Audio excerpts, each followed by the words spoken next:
J'ai résisté aussi fort que j'ai pu, mais leur emprise était trop forte. Ces fous m'ont traîné dans la cave et m'ont mis sur une chaise. Puis, ils m'ont attaché à celle-ci. Je regardais autour de moi effrayée. Qu'est-ce qu'ils allaient faire? C'est à ce moment-là que Jack a dit fermement qu'il était temps de me sacrifier. Quoi? Non, pas ça, je t'en supplie. Mais c'était trop tard. Jack a sorti un couteau et s'est préparé pour l'enfoncer. C'est la fin. Je n'avais jamais imaginé que cela pouvait m'arriver. Il y a quelques jours, il n'y avait aucun signe de problème. Mais quand je suis rentrée trop tard du travail, Gérard, mon petit ami, était furieux.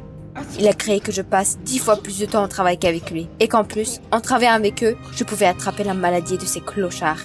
Qui sait où ils traînaient? Je n'allais pas écouter ça, je rétorquais froidement que j'aimais mon travail et que je ne l'abandonnerais jamais. Après tout, aider les sans-abri au centre du bénévolat, c'est ma vie. Mais Gérard a expiré bruyamment. Alors, sors avec ton travail. C'était trop. Déjà retourné, j'ai jeté par-dessus mon épaule. Il serait mieux que toi. En entrant dans la chambre, j'ai entendu la porte d'entrée claquer. Gérard était parti. J'ai soudain remarqué des pétales de rose sur le lit. Attendez.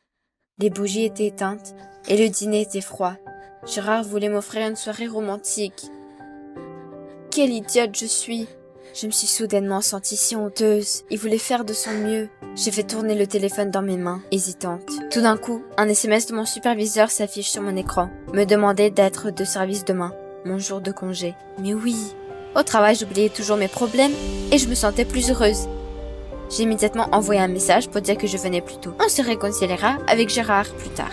Mais le premier poste a été suivi du deuxième, puis du troisième. Je n'arrivais pas à me décider à appeler Gérard et je n'avais pas le temps. Aider les sans-abri m'a pris tout mon temps, comme d'habitude. Je travaillais déjà pour le 7e jour consécutif, alors qu'un autre volontaire était censé prendre le relais pour la nuit. Mais quand l'horloge a sonné 9h, personne ne s'est présenté. Soudain, mon téléphone a vibré. J'ai soupiré de soulagement. C'était un volontaire. Peut-être qu'il était en retard. Mais quand j'ai décroché le téléphone, j'ai entendu sa voix inquiète. Il avait un pneu crevé. Et il ne pouvait pas le faire. Oh bon sang! J'ai immédiatement écrit au groupe de discussion du centre pour obtenir un remplacement. Mais bien que j'aimais mon travail, je ne voulais pas rester dans l'équipe de nuit après 7 jours de travail. J'étais fatiguée et je me sentais tout le temps endormie. Mais tout le monde dans le salon de discussion était silencieux. Comme par hasard. Je suppose que je vais devoir passer la nuit ici. On n'a pas le droit de laisser les centres sans surveillance pour la nuit. Les sans-abri étaient même heureux d'entendre cette nouvelle. Je travaillais depuis longtemps et j'étais devenue amie avec la plupart d'entre eux, contrairement à d'autres volontaires. Nous avons raconté des histoires à dormir debout, fait des blagues et même organisé notre propre spectacle de stand-up. Mais quand même, quelque chose me dérangeait. Lentement, que la nuit s'avançait, j'ai commencé à remarquer des bizarreries. Quelques sans-abri sont revenus de la rue encore plus négligés que d'habitude. Et pendant le stand-up, quelqu'un a commencé à faire des blagues sur les ogres. Je pensais que c'était pas drôle et flippant, mais tous les SDF ont ri. Et puis, quand je dis qu'il fallait en finir, Jack, un des vieux, a suggéré qu'on regarde un film. J'ai souri, bien sûr. Une comédie peut-être, ou un mélodrame. Mais Jack a soudainement fait un sourire effrayant et sans dents. Un frisson m'a parcouru l'échine. Il a dit qu'il voulait un film sur le sacrifice. J'ai froncé les sourcils, le malaise grandissant en moi. « Mais tu détestais les films d'horreur avant ?» Il n'a rien répondu. Il est resté silencieux, souriant sinistrement. Je voulais lui demander ce qu'il voulait regarder, mais la voix de Jack est devenue un demi-soufflement. Il a commencé à suggérer qu'on regarde encore un truc sur le démembrement. Un frisson a parcouru ma colonne vertébrale. Pas question. J'ai interrompu que le divertissement était terminé pour ce soir, et j'ai essayé de me calmer. Même si la soirée avait été plutôt bizarre, je me suis dit que je m'étais énervée juste parce que j'étais fatiguée. Essayant de mettre un sourire sur mon visage, j'ai dit que c'était l'heure du dîner, et j'ai commencé à distribuer la soupe au poulet à tout le monde. Les sans-abri ont toujours aimé ça, et j'espérais que ça leur remonterait le moral. Mais au lieu de cela, ils ont mangé avec une sorte de visage mécontent. Et quand j'ai demandé ce qui n'allait pas, Jack s'est étiré. La soupe au poulet est bonne, mais l'humain serait meilleur. Et il a fait un clin d'œil. C'est là que c'est devenu vraiment effrayant. Humain? Quoi? J'ai à peine réussi à garder un semblant de calme. Les sans-abri ne s'étaient jamais comportés de la sorte auparavant. Je me suis soudain souvenu des articles que j'avais lus à l'université. Ils parlaient de personnes sans foyer. Comme ils deviennent fous avec le temps, ils peuvent même se tourner vers le cannibalisme. Je me suis figée d'horreur. Alors Jacques et les autres, ils sont fous? Essayant d'esquisser un sourire, j'ai couru dans le couloir et j'ai appelé le superviseur. Il y avait des bips. Allez, réponds-moi! Mais personne n'a répondu au téléphone. J'ai alors commencé à appeler mes collègues, en espérant qu'au moins quelqu'un me réponde. Mais c'était comme si tout le monde avait disparu. Je me sentais terriblement seule. J'avais peur. À cette seconde, quelqu'un a touché mon épaule. J'ai tressailli et je me suis retournée brusquement. Jack! Il a fait un sourire de travers et a dit qu'il voulait jouer à cache-cache. J'ai froncé les sourcils. Un jeu d'enfant? Jack a hoché la tête, mais son sourire s'est immédiatement transformé en quelque chose de malicieux. Il a ajouté: mais un cache-cache inhabituel. C'est une question de survie. Celui qui est trouvé est mangé. J'ai crié, et Jack a commencé à se déplacer lentement vers moi. Pas ça! Terrifiée, je me suis précipitée vers la porte et j'ai tiré la poignée. C'est fermé. Mon Dieu, qu'est-ce que je vais faire? Je me suis tortillée pour passer la porte. Jack venait vers moi et, à cette seconde, les lumières se sont éteintes dans le bâtiment. J'ai regardé autour de moi avec confusion, essayant de me repérer dans l'obscurité. Et puis une voix sinistre de l'au-delà a dit: c'est parti. J'ai frissonné, mon cœur battant à tout rompre. Non, pas encore. À cette seconde, quelqu'un m'a saisi brutalement le bras. J'ai crié et je l'ai violemment tiré vers moi. Non, je ne me laisserai pas manger. J'ai senti que la prise s'était affaiblie et j'ai réussi à m'en sortir. Et puis j'ai couru pour ma vie. Il faut que je m'échappe. Les voix s'estompaient, je pensais m'être échappée, mais j'ai trébuché sur quelque chose et je suis tombée au sol. J'avais mal, la jambe et les larmes me montaient aux yeux. Merde. J'ai essayé de me lever, mais je gémissais presque de douleur. J'ai dû me tordre la jambe. J'ai eu les larmes aux yeux. Le désespoir m'a saisi. Faut surtout pas abandonner. Je dois me cacher. Je me suis appuyée sur mes bras et j'ai rampé vers le placard. Avec le peu de force qu'il me restait, j'ai attrapé la poignée du placard et j'ai tendu le bras. On y est presque. Mais il a titubé en arrière et les assiettes qui étaient dedans se sont brisées. Je pense que j'ai oublié comment respirer, mes yeux étaient flous. C'est fini. Les sans-abri ont commencé à tourner autour de moi en souriant de manière effrayante avec des sourires édentés et un frisson a parcouru mon corps. S'il vous plaît, ne me faites pas de mal. Nous sommes amis. Mais c'était comme s'ils ne m'entendaient pas.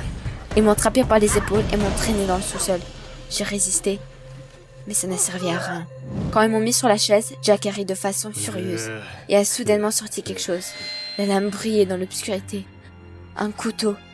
J'étais engourdie par l'horreur et j'étais même sans voix. L'autre SDF a sorti un vieux livre et a déclaré que je devais être sacrifiée au dieu de la domesticité. Ce n'est qu'alors qu'ils auront un endroit à eux et qu'ils cesseraient enfin d'être des sans-abri. Je n'arrivais pas à croire ce qui se passait. Les sans-abri auxquels j'avais consacré ma vie, pouvaient-ils me faire ça? J'ai sangloté convulsivement et je me suis recroquevillée sur ma chaise, tandis que les sans-abri tendaient les bras vers moi. C'est fini. Soudain, j'ai entendu le bruit des claquettes et j'ai frissonné. Les sans-abri se sont retirés en souriant joyeusement. Que se passe-t-il? Surprise! A crié une voix familière. Je me suis retournée. Mon petit ami Gérard est entré dans le sous-sol, suivi par le superviseur et les volontaires du centre. Ils riaient tous joyeusement, tandis que j'étais perplexe. Qu'est-ce que vous faites ici? Qu'est-ce qui se passe, bon sang? À ce moment-là, Gérard est venu vers moi et m'a serré dans ses bras. Joyeux Halloween, mon amour, a-t-il dit en souriant toujours. Waouh! Je me suis retournée vers les SDF qui riaient et j'ai commencé à comprendre. Alors, tout ça était une farce? Il s'avère que j'avais travaillé si dur que j'avais oublié Halloween. Et les sans-abri voulaient me donner une vraie fête atmosphérique. Ils ont convaincu le patron de le faire, et Jack et Gérard, mon petit ami, étaient responsables. Ils voulaient simplement se réconcilier avec moi. Se réconcilier? C'est un excellent moyen. Me rendre moitié morte. J'étais en colère, et mon cœur battait toujours la chamade. Mais alors, Gérard est venu vers moi et a pris mes mains. Il m'a regardé dans les yeux et m'a dit que pendant la préparation des vacances, il avait compris pourquoi j'appréciais tant mon travail. Après tout, même les sans-abri peuvent devenir des proches. Le plus important, c'est l'attitude des gens, pas leur statut social. Il avait l'air si sincère que j'ai instantanément oublié ma colère et mon ressentiment. Et j'ai sauté dans les bras de Gérard. Moi aussi, je suis désolée. Je n'aurais pas dû réagir aussi violemment. Je vais passer plus de temps avec toi à partir de maintenant. Parce que je t'aime. Il a souri. Je t'aime aussi, Clara. Vous avez aimé la vidéo?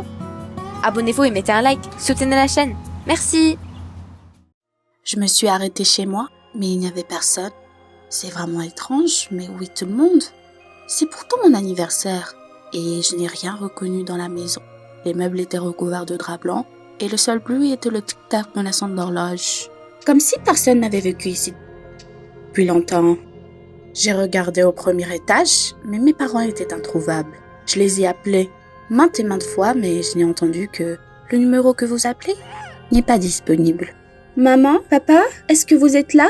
J'ai essayé de ne pas paniquer en montant les escaliers, mais quand je suis entrée dans ma chambre, Je n'ai rien reconnu. Mais où sont mes affaires? Il y avait un étrange sac à dos là-bas et des affiches inconnues accrochées au mur. Puis j'ai remarqué notre photo de famille sur la table de chevet. Mais quand je me suis rapprochée, j'ai été horrifiée. Il y avait une fille complètement différente à côté de mes parents et de ma sœur. Mais où suis-je? Les larmes me montèrent aux yeux. C'est comme si j'étais effacée de leur vie. Et c'était le jour de mon anniversaire. La veille, j'ai invité mon petit ami Hugues dans une quête. J'adore les quêtes. J'étais constamment à la recherche de sensations fortes. Une fois, j'ai même sauté dans une fosse à serpents. C'était trop cool! Mais j'avais été à toutes les quêtes de la ville.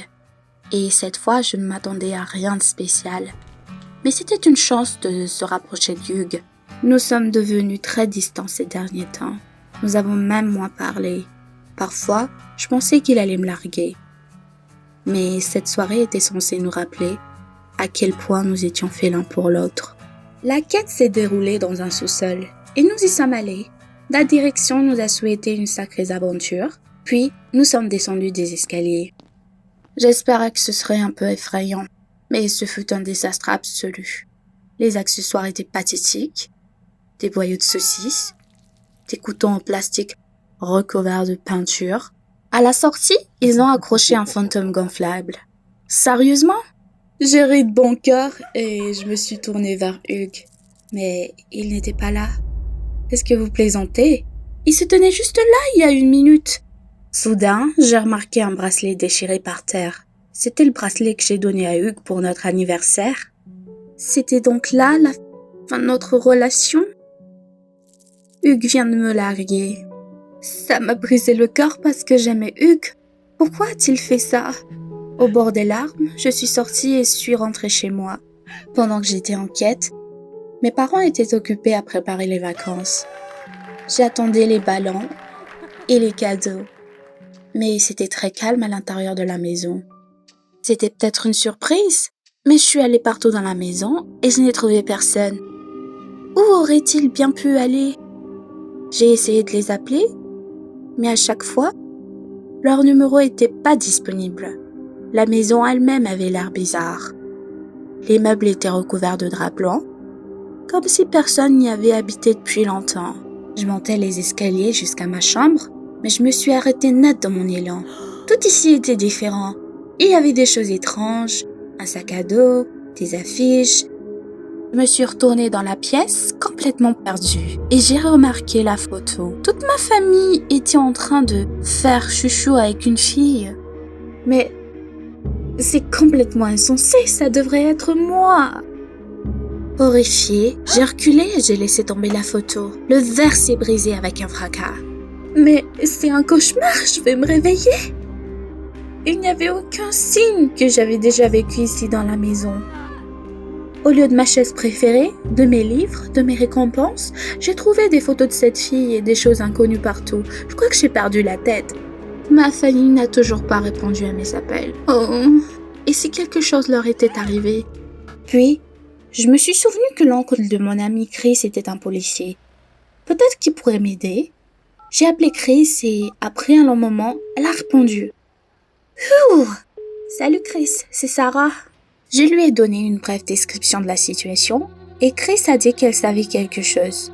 Le fait est que ma famille, elle s'est tuée. Chris, tu es là? J'ai crié mais c'était inutile. Il n'y avait plus de signal. Ma souffle se bloqua dans ma gorge.